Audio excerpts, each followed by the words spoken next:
Oh, B. What are you making? Oh, B. Oh, what? Nicola. Nicola. Are you?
Okay, I got it.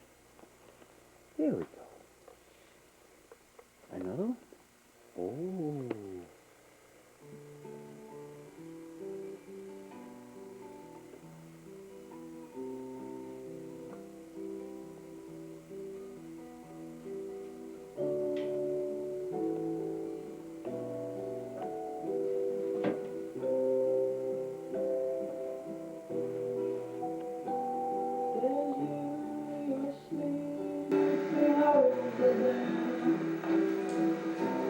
Lost me, I'm sitting here with so much sea between us.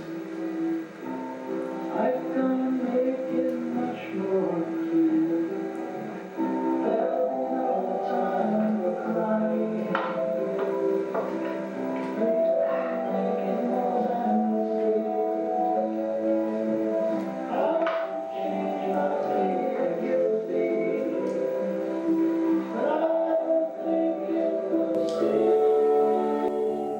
You ever have one of those brief, like mundane little moments in your life that seem really simplistic, seem really trivial to other people, but to you they kind of stick out really memorably? They're just so powerful or kind of strike awe on you that they stick out to you.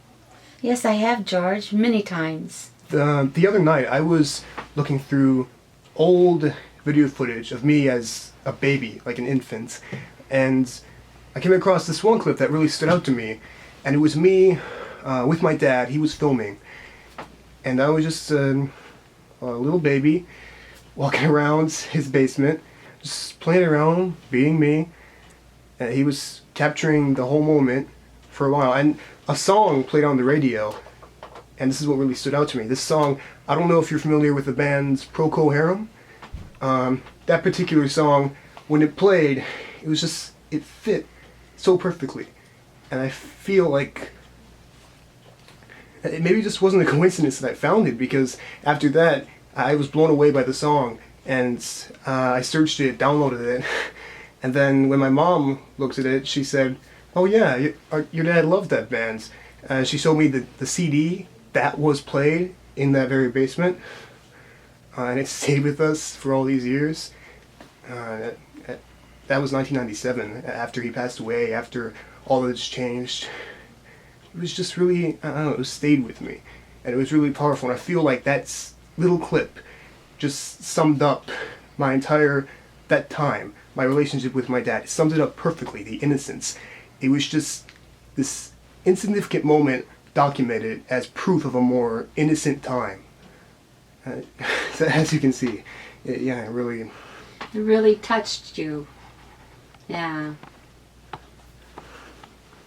So it's good that you have something of your father and you together to relate to strengthen the bonds that you had and may not have remembered because you were so young, but now that you have that video, it really will, when things get tough, refer to the video. Know that he loved you.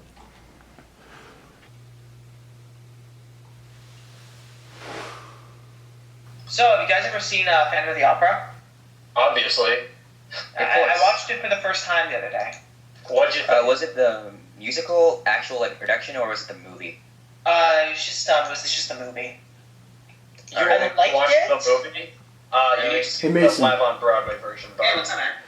Hey, did we when did Mrs. Hanson say that essay was due on Hamlet? Was it next week sometime or? I feel like she might have said Tuesday, but I'm not entirely certain. Yeah, I'm pretty sure it is due Tuesday. Just making sure. I'm about halfway through it. And make sure that. Yeah, I haven't even started, and I'm kind of dreading it. I mean, I can't even remember half the story of Hamlet, let alone write 3 pages on it. Yeah, I kind of think it's pretty interesting, just personally. Wait, I agree. Wait, hey, hang on, hold the phone. Who added George? Isn't he that autistic kid? Dude, We got him. what is wrong with you? He's really freaking weird. He shakes all the time when he's talking. You can barely get a word out, and when he does get a word out, you can barely hear him because he's talking so freaking softly. And his lips, they are absurdly large. It's kind of Lips are huge. What's a really big deal? What else do you notice in people's appearances? Yeah, man, it's kind of Speaking rude. of appearances, Jennifer Lawrence. Oh, yeah. Oh man, God. Jennifer, she was so good at American Hustle. You know, I disagree. I thought she was a bit too young for the part. I feel... From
the experiences I've had concerning this, and I've been avoiding them lately for the most part, fortunately.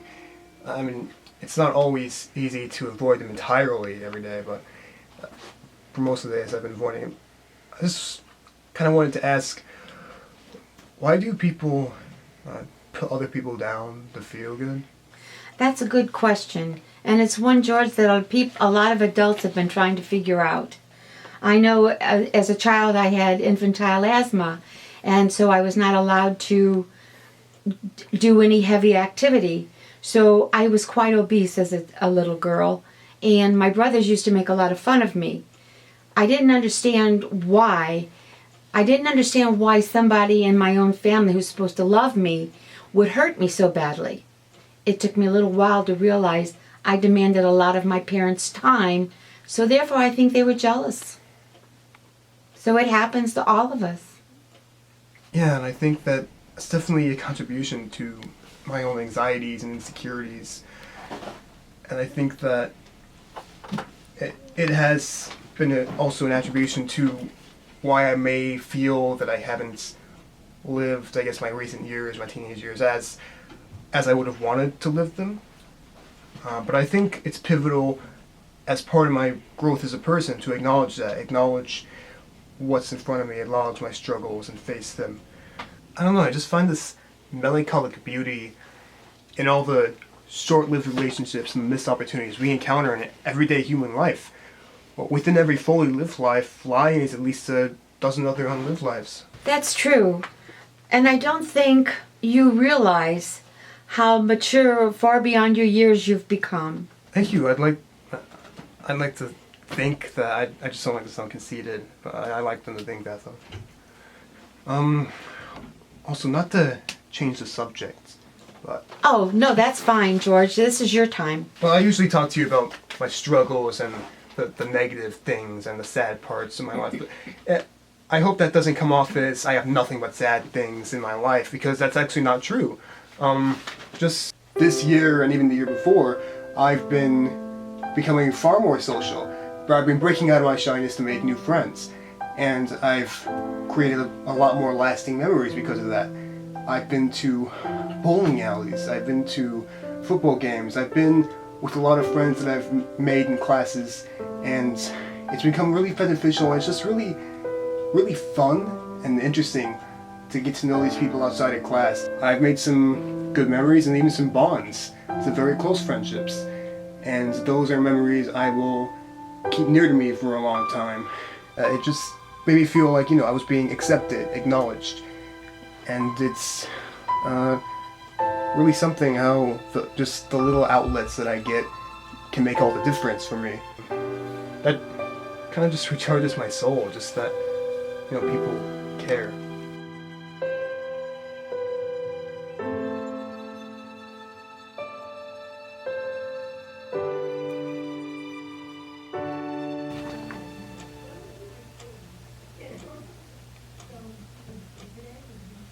I just think about how wherever I may go after this year, my mom's already been talking about packing up to move out. She thinks moving out will be good for me, and I do agree with her. But I keep thinking about, I got this fresh future ahead of me. Will it be a great new chapter, or will I just make the same mistakes and screw up again? Will it just turn out to be another high school phase of goodness in spurts at parts, and then other parts where I just kind of screw over other opportunities I may have, and this is how I've lost some friends, and I've made some friends, and I'm trying to keep friends, and I don't know. I've been trying hard. I've had friends at football games, even though they're usually too busy with their own other groups of friends for me to really hang out with them much. And then I've talked to people on Skype. That didn't always turn out too well, but I've been coming through it, and I feel like I keep assuring myself I've come this far, and I can do it. But sometimes I don't know. I think also about my dad. If he were here, what would he say to me? What would he feel about the person I've become? What would he be disappointed? I don't know. I look at some of the things I may have said or did, and I feel my dad wouldn't say that. I mean, nobody's perfect. Nobody ever will be perfect, and this world will never be perfect, and I accept that. But look, from what I knew about my dad at that point of his life that I knew, he had just an endlessly beautiful heart. I don't know if I have that same kind of heart. It's really, I'm sorry. It's panicking me. There's all this pain that keeps surfacing. I can't get rid of it easily. People just tell me to move on and grow up. It's not that easy. It's not easy. It takes time. It might take a couple days. It might take my entire college career. It's just freaking me out. George, it'll be all right. Let me ask you something. Have you ever thought that you've never lost your father? That he is in your heart, he's in your mind, and he's part of him is in you. Know, George, that what you do from this point forward is up to you. You have to have faith in yourself. You are worthy, and just go forward. Remember that you have the support of everybody who knows you and cares about you. Love yourself.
Hey, George. What's going on, George? Nothing. How you guys been? Good, all right. We're about to get the coffee out. Let's go.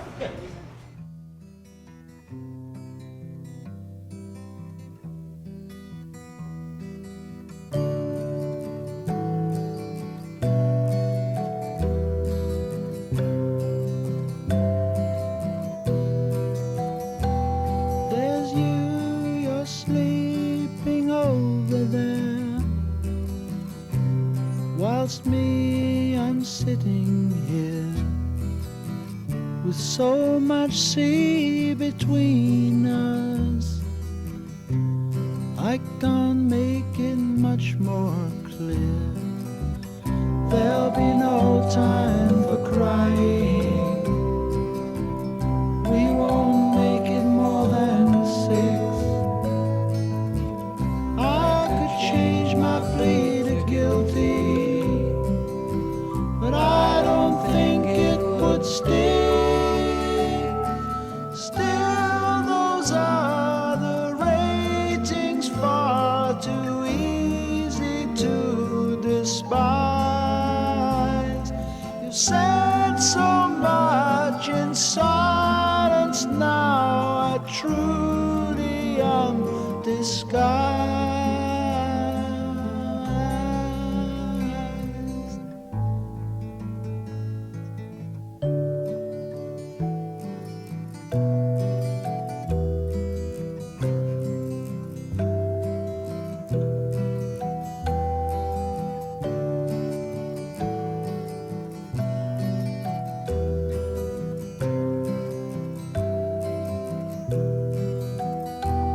Let him who fears his heart alone stand up and make a speech.